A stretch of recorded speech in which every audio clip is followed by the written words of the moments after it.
Greetings people, my name is Stealth the Unknown and welcome to another firearms mechanics tutorial. In this video I'm going to cover the H&K burst mechanism. Basically this is the trigger pack that you will find inside your G3 or your MP5 with the 3-round burst selection available. And just to demonstrate how the mechanism a little bit, you have your single shot or semi-automatic. Obviously, you pull the trigger, 1 round is discharged, pretty typical. You have your 3-round burst, hold the trigger for 3 rounds, and it'll stop, release, and actuate it again, and the same thing.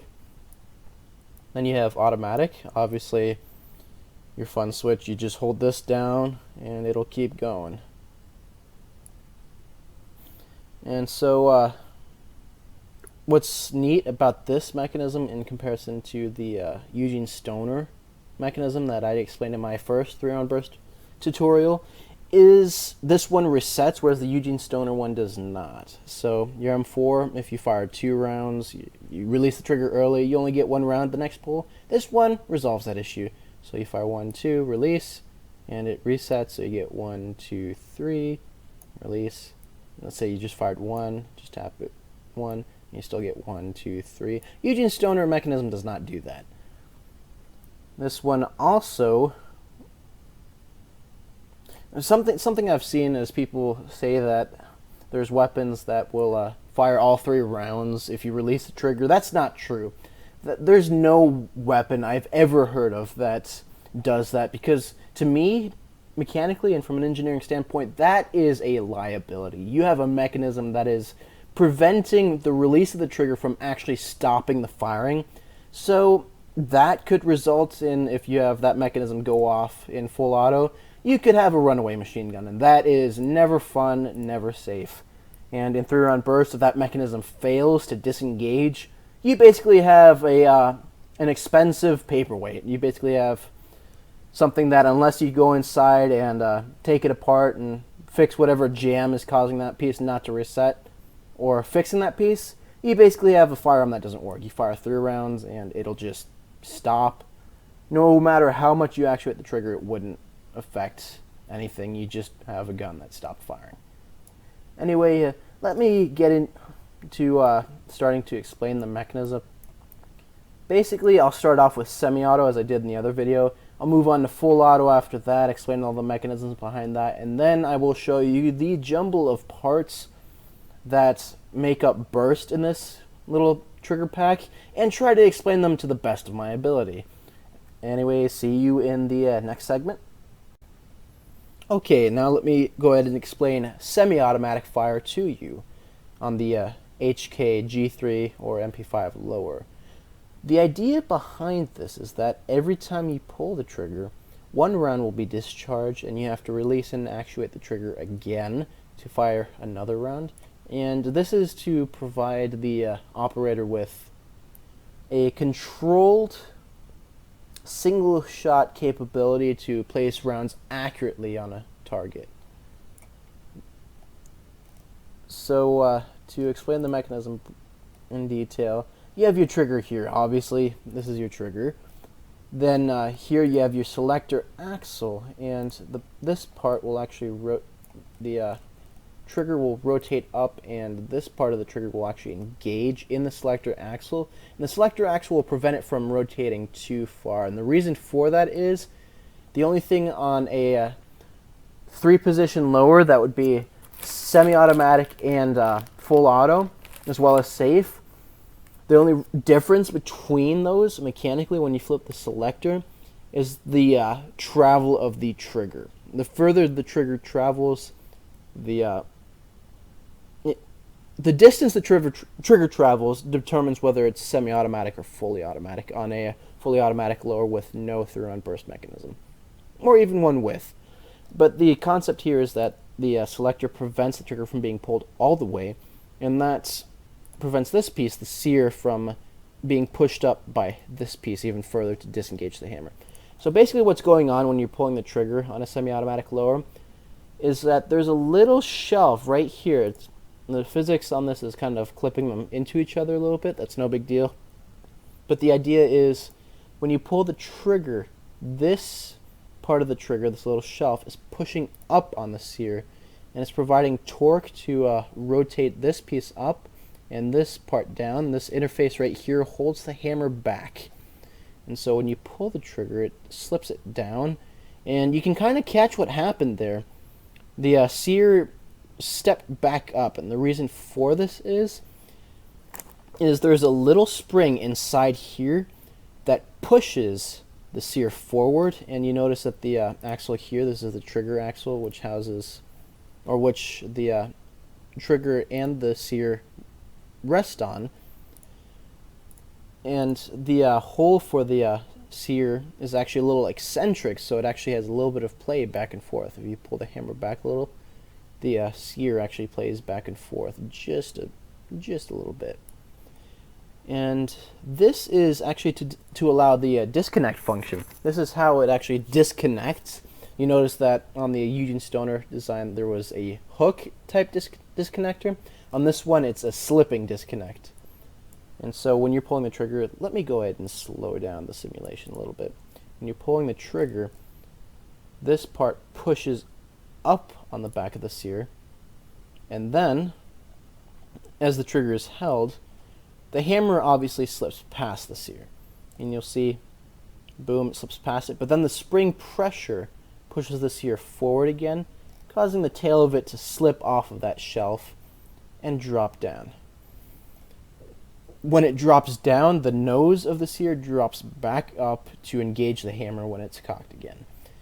So every time it fires, the rifle or the submachine gun will cock the hammer back by cycling, and that'll bring the hammer into position to catch itself on the sear again. And when you release the trigger, boom, it snaps up again.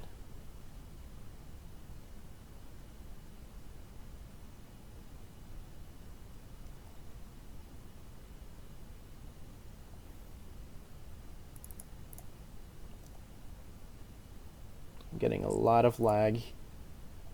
I hate my recording program.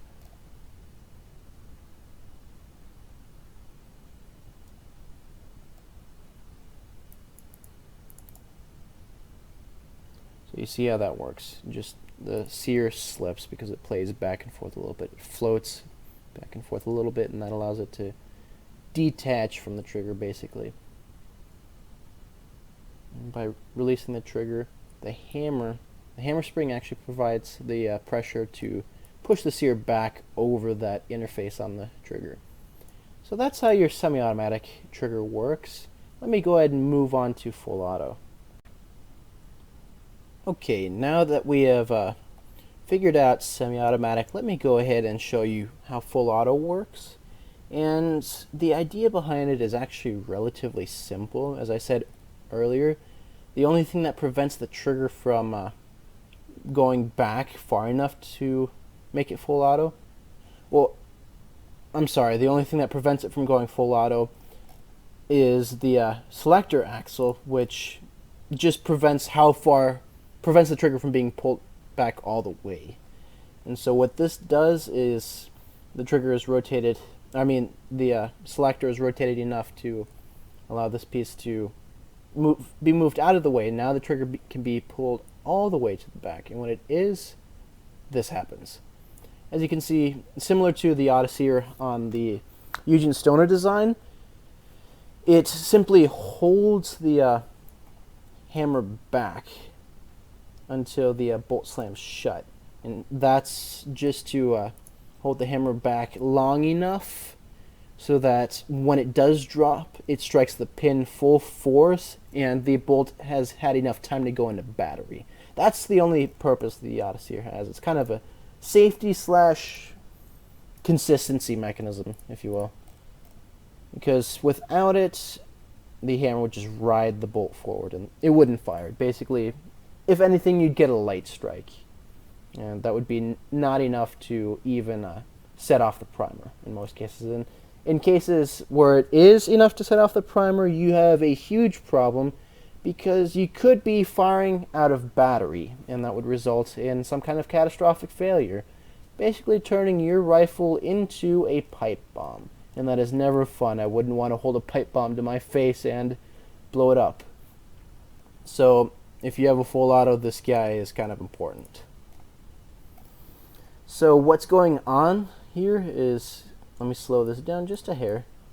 When you're pulling the trigger, you notice that the trigger engages this web plate here, and when it does so, it's being pulled far enough that the second piece here actually pushes the sear up again, which keeps it held down to prevent engagement with the hammer. Basically, that's the only difference. If the trigger were moved forward just a little bit, you notice that the sear starts to engage the hammer again. And about here is where your semi-automatic trigger would stop. So semi-automatic is a shorter trigger pull, whereas the full auto is the full trigger pull, and burst is a full trigger pull as well. Honestly, there's not much to explain here. Let me just kind of run through the physics here a little bit more, just to kind of show you what's going on. Obviously, this interface is the auto-sear interface, and that's what's preventing the hammer from dropping too soon. And as long as the trigger is held, the sear is pointed down enough to avoid engagement with the hammer, and it'll continue to fire. Release the trigger though, and hammer catches on the sear, boom, you're ready to go again. It'll continue to fire until you run out of ammo, or you have a malfunction, or you release the trigger. Alright, bear with me on this next one. Trust me, this is a lot to take in, but I know you can do it. I did it, I know you can. Alright, so here we go. Ready for burst. Okay, stick with me here, guys. This is nothing too bad. It looks like a lot, but it's honestly not that bad. So what's going on here is what I consider a headache to design, but in practice it's actually pretty simple. And I guess that's a relative term because I wouldn't have done this way, but to each their own. So obviously you're still going to need your auto sear. You don't want the weapon firing out of battery. That's a bad thing. So the auto sear is still necessary here, and it still operates in semi-auto. Honestly, it's no big deal if it operates in semi-auto. It just provides some degree of safety. So if you're rapid firing, you don't accidentally pull the trigger too soon. And if you do, it'll wait until the bolt slams shut to actually fire.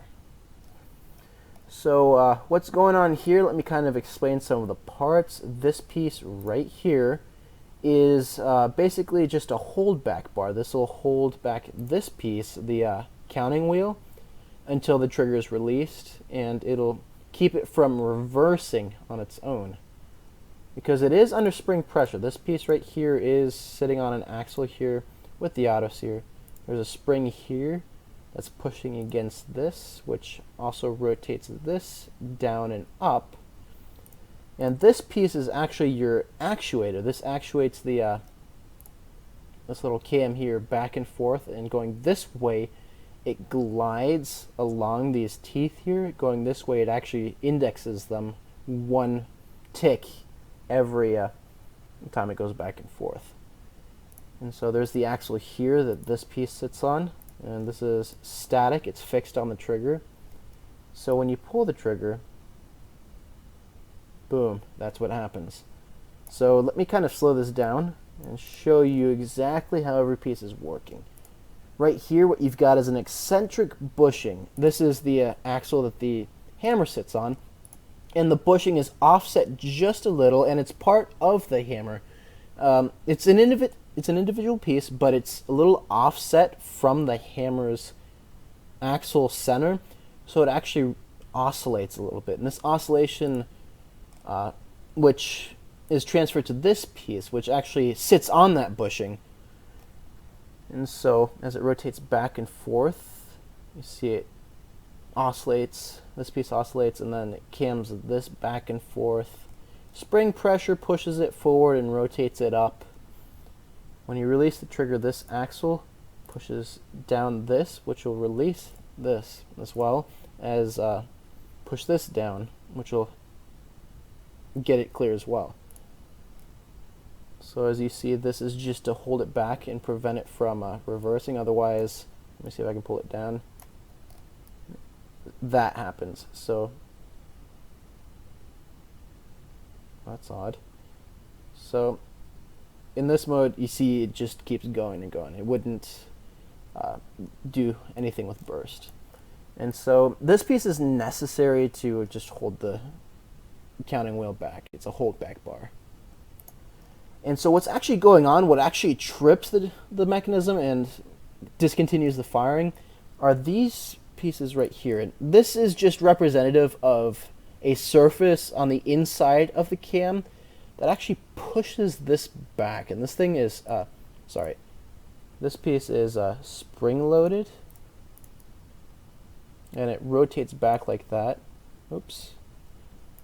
So it actually rotates, got a little bit of play. And so when you're pulling the trigger, this is that piece that actually pushed the sear up in full auto. And you see what's going on there. You see it holding it, but when the counting wheel is rotated to its third shot, it actually trips that back and essentially does the same thing that semi-auto does and releases the sear further to allow it to engage the hammer. Then you release the trigger, and it has kind of a double reset. It's a little weird. It has a double reset of sorts, so if you're releasing this, you'll hear two loud clicks. You'll hear click right here as it falls into that first notch, and then click right here as well where the sear moves back and whatnot.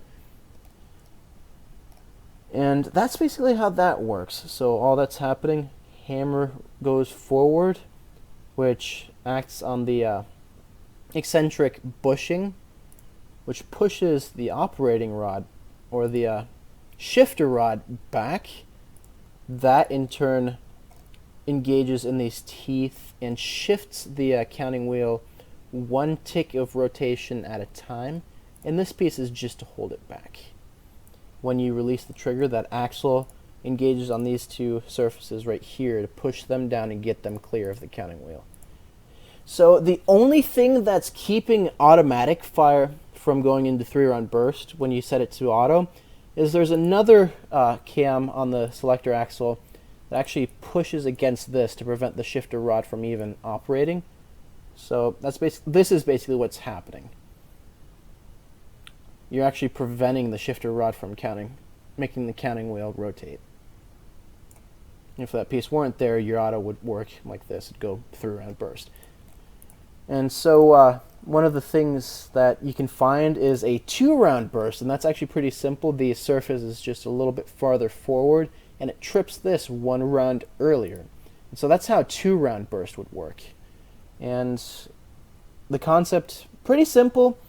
In practice, I would not have designed this way. This is a little bit difficult to create these parts. Like even for modern engineering and modern manufacturing processes, these are a little bit costly to produce. I mean, there's a lot of machining involved, and the two-dimensional rendering in this program does not do this justice. Honestly, there's a lot of bends and curves that you don't see that are in the Z direction that you don't see here, in the Z axis. It's just a very complex mechanism in shape. In function and in practice, it's relatively simple, though. Hopefully this did clear all those questions up. There's no videos on this. There's no videos that you can find anywhere for free, at least. There might be some video out there that you pay for or whatnot. I don't know. I honestly haven't stumbled across anything. I just want to give a huge shout out to Catching Fire for providing me with a PDF that actually depicted this mechanism, and I used that as references for all these pieces. Thank you so much, dude. You have no idea how much that helped me out. I've been scratching my head over this mechanism for years. Like, by the time I had figured out the Ute and Stoner mechanism, I was barely figuring anything out with this, and what you provided to me helped me out and got me understanding it within the hour. And within the day, I had this mechanism worked out, all the scripts run for the cycling, and over the weekend, I was recording this video, so this should be out by the week. It might be out today. I don't know. Today is Saturday, and it might be out by the evening. Anyways, thank you for watching. If you liked the video, go ahead and hit the like button. If you have anything to say, comments, questions, concerns, I also do gaming if you have a game to recommend, or if you have another mechanism for me to look at and figure out for you and create a simulation of, go ahead and comment. Just tell me what you want to know or what you want me to look at or do. Also, I will provide a download link for this. I'll have this uploaded to Algabox, and you can get Algadoo for free. The program is absolutely free, and you can download this as well off of the site. I'll provide download link to this and where you can get Algadoo. And if you enjoyed the video and everything worked out and you want to see more of this in the future, go ahead and subscribe. I light up a lot. I get very happy when I see somebody subscribe to my channel and took an interest in my stuff. It's just a huge deal to me. So I'd appreciate it. And anyways, thank you for watching, and I'll see you later. Bye.